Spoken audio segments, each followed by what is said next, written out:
Besok sedang dua buat dua aja, nggak usah tinggi. Begini aja. Tapi rata sih Pak ya, jangan renggang nggak ada gunanya. Yang penting.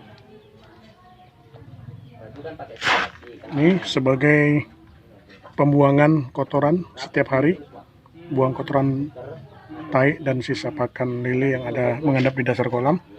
Kemudian ini fungsinya nanti untuk sirkulasi, sehingga ketika kita di pertengahan perjalanan memasang sirkulasi tidak perlu membuang air kolam karena sudah ada keran pembatas di sini.